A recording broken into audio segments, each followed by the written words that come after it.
What I'm holding in my hand here is without a doubt one of the best gear purchases I made all of last year. And I meant to make a video about this before now. I bought this almost a year ago, and I don't know, other things got in the way, and honestly, I think I kind of forgot about it for a little while as well. But you know, as they say, better late than never. So in this video, I'm going to be sharing with you the Benro GD3WH.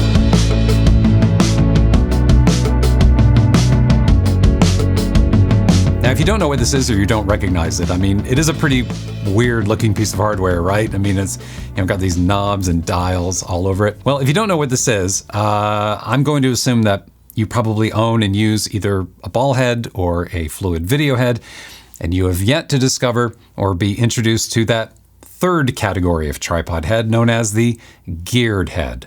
A geared head is just a fundamentally different type of tripod head. And let me grab a little tripod, throw it on so I can demonstrate it for you. Okay, so I have the GD3WH mounted to a tripod here, and I have a Canon R6 mounted up here on top. And let me demonstrate for you what it is that makes a geared head so unique and different. A geared head provides you with independent three-way axis control over your camera's position.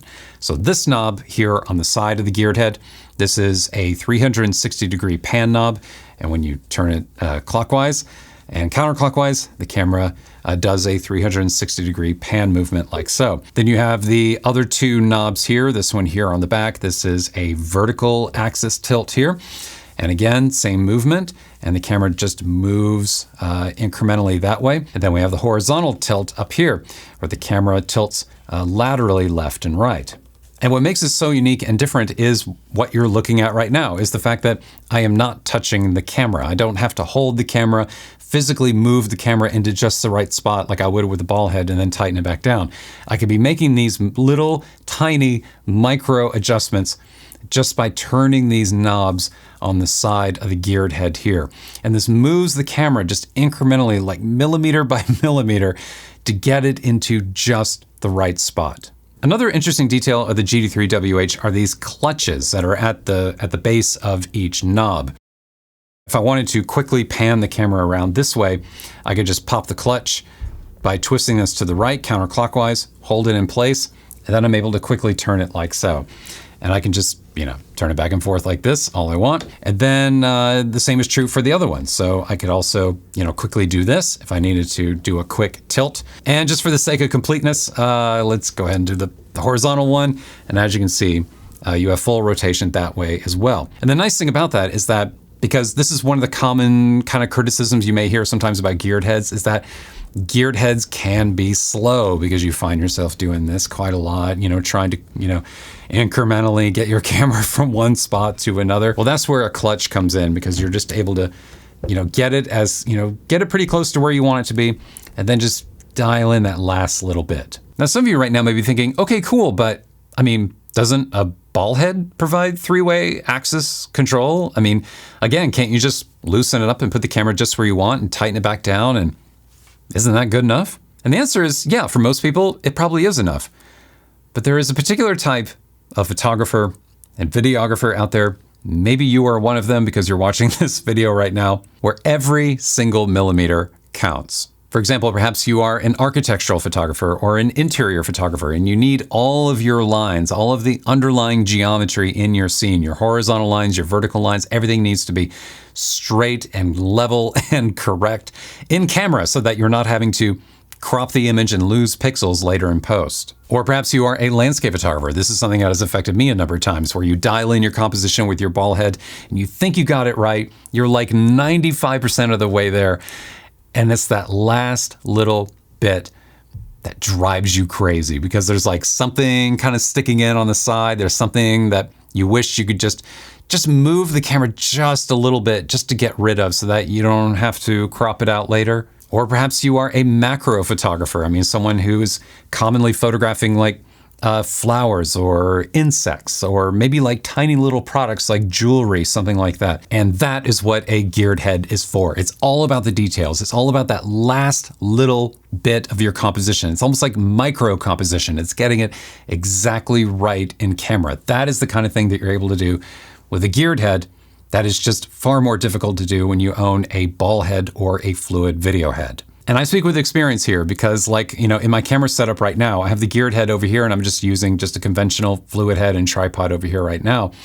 And like, I can look at the monitor right now and I can see that the edge of the table right now may be just a little bit off. I think it might be a little bit higher over on this side right now. I don't know. I could be totally wrong.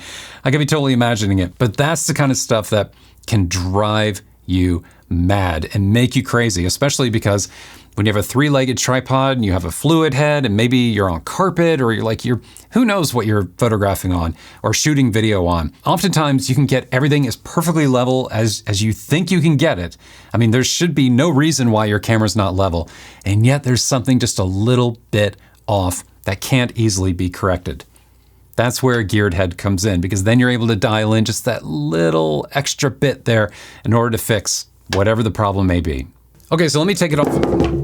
Okay, so on the base of the GD3WH, we have just a standard 3/8 of an inch female thread, which means you can mount this to any tripod or monopod that you currently own.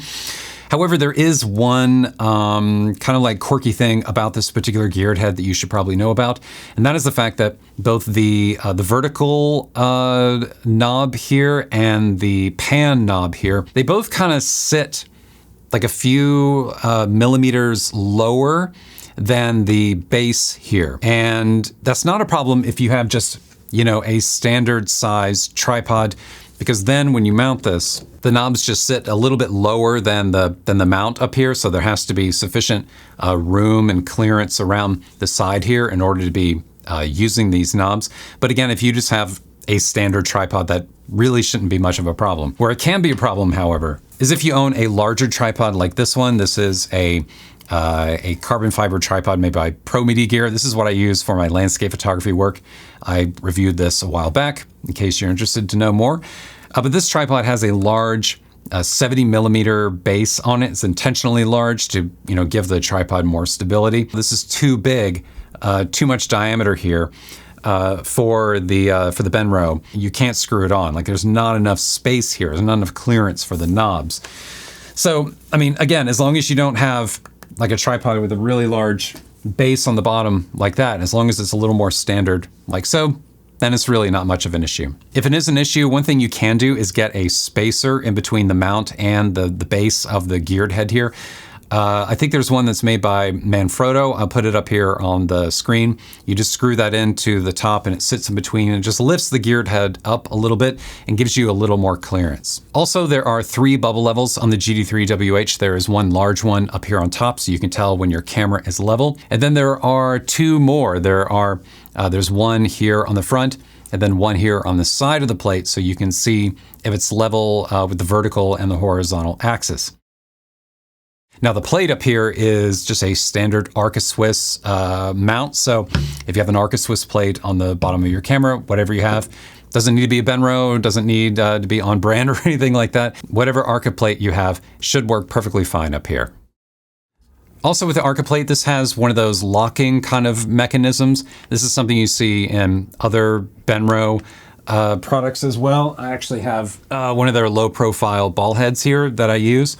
This one does the exact same thing where it has kind of like a locking feature where even if you like twist and unlock this, the camera is still not going to come out. So you have to pull the knob and then twist some more, and then you're able to pull it out. So if you were to accidentally bump this or something, the camera's not going to immediately pop out. You have to be a little more deliberate with it. Like you have to pull it and then turn it in order for it to release. As far as the user experience goes of the GD3WH, I mean, the main criticism I have of using it is just its size. It's big, it's awkward. It's like 4 inches square. It's kind of like a big 4-inch square block that you have to kind of figure out what to do with, because you can't really leave this mounted on top of your tripod and then try to put the tripod back in a bag or something, because it's not going to fit.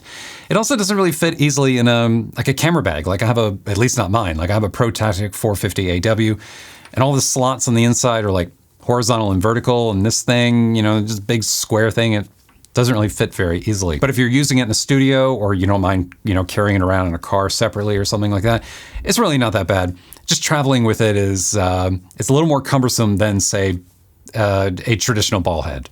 And by the way, I should have mentioned this earlier in the video, but I totally forgot. Benro is not sponsoring this video. They're not paying for this video. I don't have any affiliation with Benro. They don't even know about this video. The entire reason why I'm making this video is because I bought one. I've been using it for a while. I've just been very much enjoying it, and I thought some other people might enjoy checking it out as well. And with that, I would love to hear from you. If you have experience with the Benro GD3WH and you have an opinion about it, good, bad, neutral, whatever, I mean, feel free to leave a comment down below. I know I would love to hear from you, and I bet other people watching this video would love to hear the opinion of other people as well. So feel free to leave a comment if you are inclined to do so. And if you would like to check the current price of the GD3WH and perhaps pick one up for yourself, there is a link below in the video description that you may use. Just so you know, that is an affiliate link, which means that this channel would receive a very small monetary credit in return for any purchase that you make, but at no additional cost to you. That's it for me. Hope you enjoyed the review. I'll see you next time.